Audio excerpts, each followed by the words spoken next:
25.3 theorem number 25.3। अब यहाँ पर आपके पास जो गिवन है वो थ्योरम का वो ये है कि perpendicular from the centre of a circle of a cord. ठीक है, अब आपके पास ये जो परपेंडिकुलर है वो ये है जो सेंटर ऑफ अ सर्कल से क्या कर रहा है, पास कर रहा है। ठीक है, अब आपको प्रूफ क्या करना है, आपको प्रूफ ये करना है कि इट बाइसेक्ट द कॉर्ड, यानी आपके पास जो कॉर्ड है वो बाइसेक्ट हो गई है। और आपको ये प्रूफ करना है कि ये जो लाइन आपके पास है जिस पर ये परपेंडिकुलर फॉल कर रहा है, ये दो इक्वल पार्ट्स में क्या हो गई है, डिवाइड हो गई है।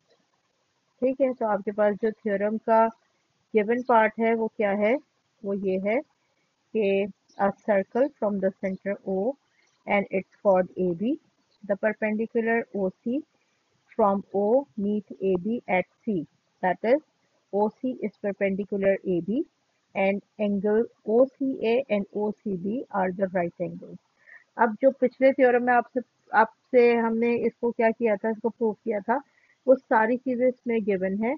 यानी वो ये कह रहे हैं कि आपके पास जो जो सर्कल था उसके सेंटर से लाइन पास कर रही थी, जो लाइन कॉर्ड ए बी पर फॉल कर रही है। अब जो आपके पास ये जो दो एंगल्स बन रहे हैं, ये दोनों एंगल्स क्या हैं, ये 90 डिग्री के हैं और राइट एंगल्स हैं। ठीक है, अब हमें क्या करना है, हमें ये प्रूफ करना है, हमें प्रूफ करना है कि आपके पास जो लाइन है ओ सी वो ए बी को बाइसेक्ट कर रही है किस पॉइंट पे, सी पर। ठीक है, अब इस चीज को प्रूफ करने के लिए हमने क्या किया, हमने यहाँ पर एक कंस्ट्रक्शन की है और वो ये है कि ओ ए और ओ बी ड्रॉ किए हैं। ये देखेंगे है ओ ए और ये है आपके पास ओ बी। इसका मतलब ओ ए और ओ बी जो हैं ये दोनों रेडियल सेगमेंट्स हैं। और अब हम इसको प्रूफ करते हैं। अब वो दो ट्रायंगल्स जो हैं वो फिर से कॉपी किए हैं ताकि आप इसको अच्छी तरीके से समझ सकें। अब ट्रायंगल आपके पास है, ये ट्रायंगल है आपके पास ए, ये ट्रायंगल जो है आपके पास ये है आपके पास ए ओ बी और ए ओ सी। ठीक है, ये आपके पास है ए, ये है आपके पास सी और ये है ओ और ये है सी और ये बी। ठीक है, यानी कि आपके पास ये दोनों ट्रायंगल्स हैं।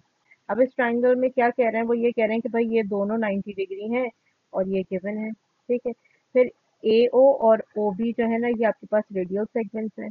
तो जब आपके पास किसी भी दो राइट ट्रायंगल्स में एक साइड बराबर हो और इनके राइट एंगल बराबर हो, तो हम इस पोस्टुलेट को कहते हैं हाइपोटेनस साइड पोस्टुलेट।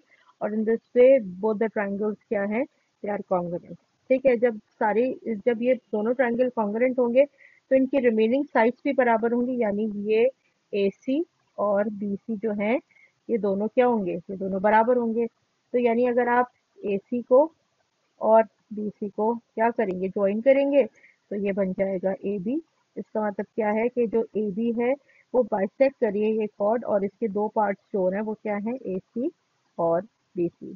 ठीक है, तो इस तरह ये बहुत आसान सा थ्योरम है। और 25.3 और 25.2 ये दोनों थ्योरम सेक्शन बी के लिए बहुत इंपॉर्टेंट होते हैं, तो इन्हें याद भी करें और अपनी कॉपी में भी लिखें।